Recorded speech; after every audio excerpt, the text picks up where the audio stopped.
بسم اللہ الرحمن الرحیم الحمد لأہلہ والصلاة علی اہلہا اما بعد۔ کل انبیاء علیہم السلام کے بارے میں پوری تفصیل آپ کے سامنے رکھی۔ اب سمجھیے، دیکھیے اللہ تبارک و تعالی یہ چاہتے ہیں کہ میرے بندے میری اتباع کریں، یعنی اللہ رب العزت کی رضا کے مطابق زندگی گزارے، لیکن ہمیں معلوم نہیں کہ اللہ کن کاموں سے راضی ہوتا ہے، کن کاموں سے ناراض ہوتا ہے۔ یہ بتانے کے لیے اللہ تبارک و تعالی نے انبیاء علیہم السلام کی جماعت کو مبعوث فرمایا۔ یہ تو سب جانتے ہیں، سارے مسلمان جانتے ہیں، لیکن عجیب بات یہ ہے کہ یہ جن نبیوں کو اللہ نے بھیجا ہے اس کی اتباع لوگ اس وقت کرتے ہیں عام طور پر جب اس سے کوئی انہونی چیز صادر ہو۔ انہونی چیز صادر ہوگی تو لوگوں کے دل میں اس کی عقیدت بیٹھتی ہے، پھر لوگ اس کے پیچھے پیچھے چلنا شروع کرتے ہیں۔ عام طور پر ایسا ہے، ایسا ہی ہے نا بھائی، کہ بھائی لوگ میری اتباع کب کرتے ہیں؟ جب مجھے لوگ ولی ماننے لگے اور میرے ہاتھ سے کوئی ایسی چیز صادر ہو جائے جو انہونی ہو، خلاف عادت جس کو کہتے ہیں۔ تو اللہ تبارک و تعالی بھی عام عادت کے مطابق ایسا ہی کرتے ہیں۔ کیا کرتے ہیں اس کو سمجھیے۔ اب معجزہ کی تعریف کرنے جا رہا ہوں۔ کیا ہے کہ اللہ تبارک و تعالی اپنے نبی کے ہاتھوں سے جو انہونی چیز ظاہر کروائے، کیا کہہ رہا ہو؟ ظاہر کرائے، اللہ ظاہر کرائے، اس کا نام ہے معجزہ۔ تو معجزہ سمجھ میں آ گیا؟ اس لیے معجزہ میں یہ لفظ بڑھانا ضروری، اللہ تعالی ظاہر کرائے۔ کس کے ہاتھوں سے؟ نبی کے ہاتھوں سے، جس نے نبوت کا دعویٰ کیا اس کے ہاتھوں سے کوئی انہونی چیز، خلاف عادت چیز، تو اس کا نام ہے معجزہ۔ اور ایک ہے کرامت۔ کرامت کس کو کہتے ہیں؟ کہ جو ولی کامل ہے۔ ولی کامل کس کو کہتے ہیں؟ ہوا میں نماز پڑھنے والے کو نہیں، دریاؤں پر نماز پڑھنے والے کو نہیں، ولی کامل کہتے ہیں جو متبع سنت ہو۔ یہ یاد رکھنے کا ہمیشہ۔ آج کی دنیا میں لوگ جو جاہل پیروں کے پیچھے بھاگ رہے ہیں تو ان کو پتہ ہی نہیں ہے کہ نیک کسے کہتے ہیں، ولی کامل کسے کہتے ہیں۔ تو ولی کامل کا مطلب ہے جو سنت کا متبع ہو، سنت کا پابند ہو۔ اس شخص کے ہاتھ اگر کوئی خلاف عادت چیز، کوئی انہونی چیز ظاہر ہو جائے تو اس کا نام ہے کرامت۔ تو کرامت اور معجزہ میں فرق بھی آپ کو سمجھ میں آ گیا ہوگا کہ معجزہ نبی کے ہاتھ سے ظاہر کرتے ہیں اور کرامت ولی کامل کے ہاتھ سے ظاہر کرتے ہیں۔ ایک بات سمجھ میں تعریف پوری سمجھ میں آ گئی۔ دیکھیے اب دوسرے نمبر پر جو سمجھنا ہے وہ بہت اہم ہے۔ تعریف اہم نہیں تھی، لیکن تعریف سے ایک اہم مسئلہ جو سمجھ میں آیا وہ کیا سمجھ میں آیا کہ معجزہ ہو یا کرامت ہو، اس میں نبی کے پاور کا کوئی دخل نہیں ہے، ولی کے پاور کا کوئی دخل نہیں ہے۔ کیا مطلب؟ نبی اپنے پاور سے، اپنے اختیار سے کوئی معجزہ ظاہر نہیں کر سکتا، کوئی انہونی چیز دکھا سکتا نہیں ہے۔ کوئی ولی جب نبی نہیں دکھا سکتا تو ولی کامل بھی اپنے اختیار سے کوئی انہونی چیز ظاہر کر سکتا نہیں ہے۔ بات سمجھ میں یہ عقیدہ ہر انسان کا ہونا ضروری ہے۔ آپ کہیں گے دلائل دو۔ سب سے پہلی دلیل وَمَا كَانَ لِرَسُولٍ أَن يَأْتِيَ بِآيَةٍ إِلَّا بِإِذْنِ اللَّهِ۔ کتنی صاف ستھری بات اللہ نے کہی۔ کیا کہا؟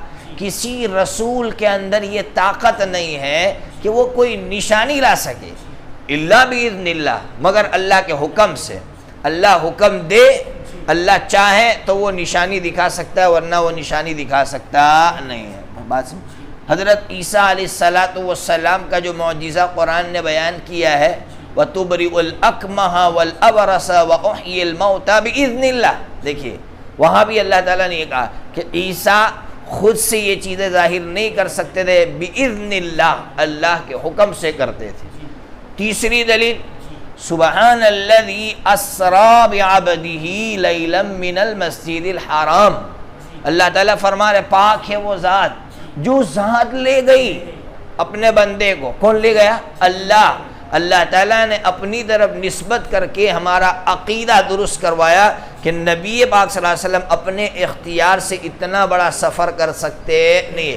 جو آپ کا بہت بڑا معجزہ ہے، معراج کا سفر آپ کا بہت بڑا معجزہ ہے، تو یہ معجزہ بھی اللہ نے اختیار دیا، پاور دیا تو حضور جا سکے۔ حضور اپنے اختیار سے یہ چیز دکھا سکتے نہیں تھے۔ میری بات سمجھ، تو جب نبی کے بارے میں ہمارا یہ عقیدہ ہے تو ولیوں کے بارے میں تو ہمارا عقیدہ بطریق اولا ہونا چاہیے کہ کسی ولی میں یہ دم نہیں ہے کہ اپنے اختیار سے کچھ کر سکے۔ عام طور پر لوگ گمراہ ہوتے ولیوں کے بارے میں، اس لیے ولیوں سے مانگنے لگتے ہیں۔ کاش کہ وہ یہ سمجھتے کہ اللہ تعالیٰ نے ان کے ہاتھوں سے جو انہونی چیز ظاہر کی تھی وہ کیوں کی تھی؟ اتباع کے لیے، عبادت کے لیے نہیں۔ بس اتنا جملہ سوچ لے سارے مسلمان کہ اتباع کے لیے ان کو اللہ تبارک و تعالیٰ نے یہ چیز دی تھی، نہ کہ عبادت کے لیے، تو لوگ ان کی اتباع شروع کر دیتے۔ میں مثال دیتا ہوں، حضرت پیران پیر شیخ عبد القادر جیلانی نور اللہ مرقدہ کی کتاب ہے فتوح الغیب، کیا نام ہے اس کا؟ فتوح الغیب، حضرت پیر صاحب کی کتاب ہے۔ پیر صاحب کی کتاب کے اندر لکھا ہوا ہے کہ پیر صاحب کے ہاتھوں 1.25 لاکھ لوگوں نے شرک سے توبہ کی ہے۔ کتنے لوگوں نے؟ تو اگر کوئی پیر صاحب کو بہت بڑی کرامت ہے، اس سے بڑی کرامت کوئی ہو سکتی ہے؟ 1.25 لاکھ لوگ جو شرک سے توبہ کریں، اس سے بڑی کرامت کیا ہو سکتی ہے؟ تو لوگوں کو اتباع کرنا چاہیے تھا، اور اتباع کا مطلب یہ تھا کہ لوگ بھی محنت کرتے ہیں اور شرک سے بچاتے لوگوں کو، لیکن الٹا ہو گیا، لوگوں نے خود شرک کرنا شروع کر دیا ان کے نام پر، اور وہ ان کی عبادت کر رہے ہیں۔ اسی طرح پیران پیر کا فتویٰ لکھا ہوا ہے ان کی کتاب میں کہ جو نماز چھوڑے وہ کافر، تو جو اتباع کرتا تو وہ نماز نہ چھوڑتا، لیکن یہ تو اتباع کر نہیں رہے، ان کی عبادت کر رہے ہیں اور اتباع سے بالکل کھورے ہیں۔ تو پوری بات سمجھ میں آ گئی آپ کو؟ تو کرامت اور معجزہ بات سمجھ، اس لیے یہ جو نعت پڑھنے والے ہوتے ہیں نا، نعت پڑھنے والے وہ بھی بہت سی مرتبہ غلطی کر جاتی ہے، یا نعت لکھنے والے غلطی کر جاتے ہیں، نسبت حضور کی طرف کرتے ہیں، جس کا نقصان یہ ہوتا ہے کہ عقیدہ لوگوں کا خراب ہوتا ہے۔ اس لیے نسبت حضور کی طرف بیگڑی بنا دے، کیا ہے وہ جنید جمشید کی وہ نعت ہے نا، بیگڑی بنا دے اے طیبہ کے والی، یعنی یہ نسبت غلط ہے۔ حضور کے اندر یہ نئی طاقت نہیں ہے کہ وہ کسی کی بگڑی بنا سکے۔ میری بات سمجھ میں آ رہی ہے کہ نہیں؟ تو اللہ تبارک و تعالیٰ نے پاور دیا ہی نہیں ہے بگڑی بنانے کا حضور کو، اس لیے اس طرح حضور کی طرف نسبت کرنا یہ بہت خطرناک چیز ہے۔ یہ اس سے جو ہے ہر ایک کی جو ہے ذمہ داری ہے کہ وہ ہر ایک کو بچائے اس سے۔ تو 2 باتیں سمجھ میں آ گئی۔ تیسری بات، آپ کے دماغ میں ایک سوال پیدا ہوگا۔ کیا سوال پیدا ہوگا؟ آپ نے یہ کہا کہ جو نبوت کا دعویٰ کرے اور اس کے ہاتھوں سے کوئی انہونی چیز اللہ تبارک و تعالی ظاہر کرے، اس کا نام ہے معجزہ۔ دنیا میں بہت سے لوگوں نے نبوت کا دعویٰ کیا اور ان سے انہونی چیز ظاہر ہوئی ہے، تو کیا اس کا مطلب یہ نبی ہے؟ یہ معجزہ ہے جو ان کے ہاتھ پر ظاہر ہوا ہے؟ کیا سوال ہو رہا ہے؟ یہ معجزہ ہے یہ جو ان کے ہاتھوں پر ظاہر ہوا ہے؟ تو یہ تو آپ نے جو بات کہی اس سے تو بڑی جو ہے پیچیدگی پیدا ہوگی۔ اس کو سمجھو، کیا سمجھنا ہے؟ اللہ کا ایک قانون ہے۔ کیا قانون ہے؟ اگر کوئی جھوٹا شخص نبوت کا دعویٰ کر دیتا ہے اور اس کے ہاتھ پر کوئی انہونی چیز ظاہر ہو رہی ہے، تو اللہ تبارک و تعالیٰ اس کو زیادہ مہلت نہیں دیتے ہیں، اس کے جھوٹ کو فاش کر دیتے ہیں، اس کو اللہ تعالیٰ ذلیل کر کے رکھ دیتے ہیں۔ یہ اللہ کا قانون ہے، تو اس قانون کو سامنے رکھیں گے کبھی اعتراض ہوگا نہیں۔ اس کے برخلاف حضرت نبی پاک صلی اللہ علیہ وسلم نے دیکھیے، آپ نے نبوت کا دعویٰ کیا اور آپ کا اللہ تعالیٰ نے جو معجزات دیے، قرآن مجید قیامت تک کا معجزہ ہے، اس کے ذریعے آپ کی عزت میں اضافہ ہو رہا ہے کہ آپ ذلیل ہو رہے ہیں، نعوذ باللہ، عزت میں اضافہ ہو رہا ہے۔ آپ کی جتنے معجزات ہیں آپ پڑھتے جائیے، آپ کی عزت میں اضافہ ہو رہا ہے۔ اس کے برخلاف غلام احمد قادیانی کی بات دیکھ لو، آپ نبوت کا دعویٰ کیا لیکن ہر جگہ ذلیل ہوا۔